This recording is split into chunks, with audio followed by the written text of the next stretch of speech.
يروى عن رجل اشتهر بمكره وطمعه يقال له قيطون، ومع هذا فقد أوكلت إليه حراسة خزينة في الدولة العباسية. مع مرور الزمن على حراسته لها لاحظوا أن قيطون هذا إذا ما هم للقيام بسرقة مشى بين الآخرين مهللا مسبحا ذاكرا الله مستغفرا له عن ذنوبه، فيقولون متوجسين من ذلك: إذا سبح قيطون فقد هم بسرقة فلا تأمن قيطون حين يسبح. وهو مثل يضرب لمن يتظاهر بالعبادة أو الوطنية ليستتر خلفهما بالسرقة والفساد، ويقوم بصرف بعض مما نهبه على تبرعات وأفعال أخرى.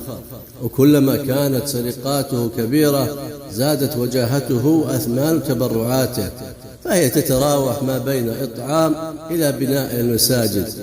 لكن ترديد أمثال هذه العبارات والأمثال لما فيها من سوء ظن بالآخرين همز ولمز واتهام في نواياهم، فيجب على العاقل أن يتحاشى الطغيان ما يذهب بحسناته ويقع في فخ الشيطان.